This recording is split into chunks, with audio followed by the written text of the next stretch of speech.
as you guys know, in the last 2 years specifically, but in the last 5 years, the market has changed. 2 years ago, buyers were able to get the seller to pay for closing costs. They were able to get really great rates on properties. There were so many options. They were doing down payment assistance or so many programs back then. Welcome, everyone. As you guys know, I'm Sam Carratala with the Carratala Group. Obviously, COVID hit, so buyers would have to pay over asking for properties. They were having to bring a lot more money to the closing table. And now the market has changed with the rising interest rates. A lot of the buyers are having to pay more for these properties in terms of monthly payments because the interest rate's much higher. And there's a lot of programs now that a lot of realtors and lenders are pushing. And I'm actually here with my good friend and lender, Matt.westervelt, to kind of break down the two different types of financing that we're seeing. And that is going to be the 2-1 Buydown, and there's also the adjustable rate mortgage. So Matt, thanks for being here with us. What do you think about these different programs? Both products can be great products in the current interest rate environment that we're in, and which one is right for which buyer or really all depends upon the specific financial needs of the borrower and how, quite frankly, how long they see themselves in this home, right? We are components more of the ARMs than the 2-1 Buydown for the simple reason in that the initial discounted rate is for a much longer period of time. And the buyer over a 5, 7, or 10-year period is going to, quite frankly, have more interest rate savings on a product like an ARM versus a 2-1 Buydown. So the way the 2-1 Buydown works is a lender charges an upfront origination fee. And quite frankly, that fee can be pretty significant depending upon the loan size. That could be 1 or 2% or even as high as 3 or 4% of the loan amount, right? So if you're talking a buyer getting a $500,000 loan, that could be a pretty substantial expense up front, right? And the way that 2-1 Buydown program works is you'll pay that fee in turn for a interest rate during the first year of the mortgage that's 2 points below the market. The second year, it'll be 1 point below the market. And then on the third year, it will go back to where the market was at the time the loan was originated. Okay. Now, compare that to the ARM loan. Full and fair disclosure, there are some additional risks with ARM loans that we can get into as opposed to the 2-1 Buydown. Namely, the ability for the interest rate to adjust upward after that initial fixed period. An ARM loan will typically come with 0 points and no upfront cost. So a client, depending upon the loan situation, is saving several $1,000s there. And secondly, that initial discounted interest rate for choosing an ARM loan will be fixed for the first 5, 7, or 10 years versus for just the first 1 or 2 years. So depending upon the individual client, their risk profile, and kind of their financial needs and the length of time that they're going to be spending in the property, we're seeing ARM loans be quite frankly, a far better deal than some of those Buydown programs at the moment. And you brought a lot of great points up with the adjustable rate versus the Buydown.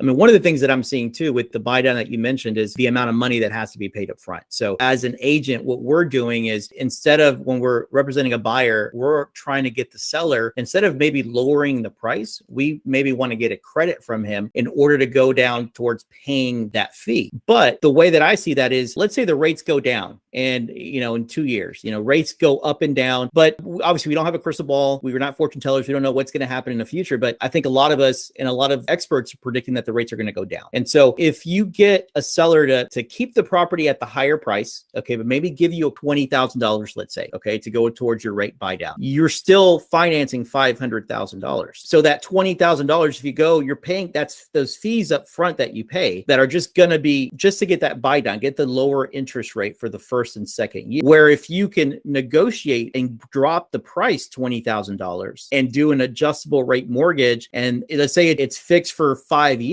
and within 5 years, if the rates go down, like they're predicting it's going to go down, and you go to refinance, you're going to be at a less, your principal is going to be much lower. So your interest rate is going to be at, obviously it's going to be great, but your payment's going to be lower. So that's the way that I look at the 2-1 Buydown. Yes, you can get a lower rate right now, but you're going to have to pay for it versus getting lower principal and refinancing in a few years anyways. I mean, what's your thought on that? I think you hit the nail on the head, right? Of course, interest rate is important, but what we really try and educate our clients on is determining and looking at the total cost of the loan over the life of the loan, right?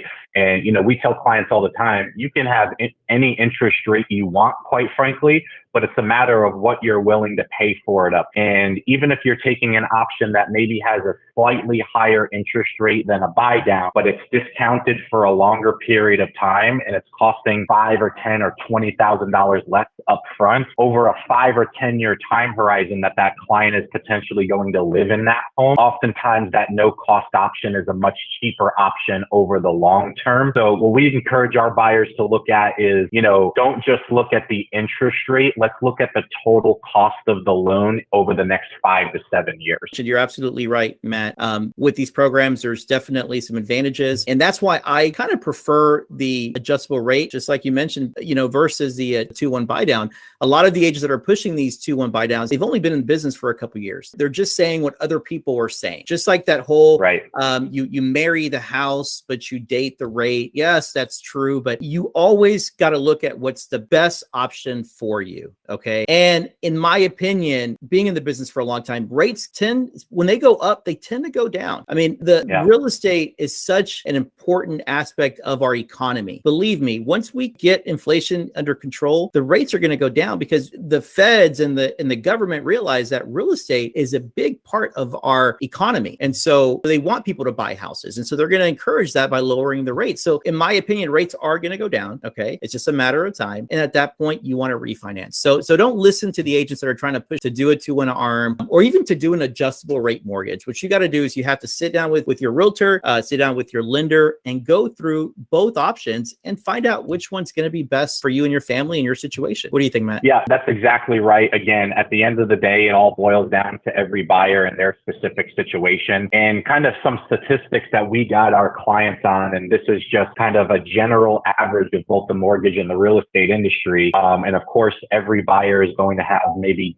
shorter or longer time periods, but the average American lives in a home for 8 years and the average mortgage in America lasts about 6 to 6.5 years. So for clients who say, hey, you know what, Matt, I'm going to spend 20 to 25 years in this home, an ARM loan can really still be a good option for them. Because chances are, even if they do stay in that home for 20 years, they're probably not going to have the mortgage they're getting today 5, 7, or 8 years from now, whether it's because rates are dropping and they're refinancing or life happens, right? Folks are taking cash out in home equity loans to pay for their children's college, put a pool in, renovate the kitchen. So even for those folks that do have that longer term time frame, chances are they're not going to be in a particular loan for more than 5 to 7 years, which is why we really feel for our clients in this environment, the ARM loan is the best option. Exactly. Absolutely. But guys, if you want to find out for yourself if that is the best option for you and your family, reach out to Matt. Matt, how can people get a hold of you? Yeah, you can reach us via email. My email is matt.westervelt at prosperitybankusa.com. That's the best way to get a hold of me and my team. Perfect. I'll link your information below. But again, Matt, thanks for being here. Also, if people don't know about your company, Prosperity Bank, and what different programs you offer, can you just briefly mention some of the programs that you have available right now? Yeah, perfect. So we're locally Houston headquartered bank, operating primarily in Texas and Oklahoma. We are a true portfolio lender. So while we have the standard conforming and conventional FHA and VA products that every other lender in America has, we've also got some unique portfolio products that a lot of our competition doesn't have, like the jumbo loans, like ARM loans, 100% financing for doctors. So we've got some really unique stuff to cater to a lot of borrowers who don't just fit the conventional 10 or 20% down, kind of cookie cutter financial profile. Exactly, guys. So, hey, reach out to Matt, reach out to me if you guys have any questions. Matt, again, thanks for being on this video call, and you guys have a great day.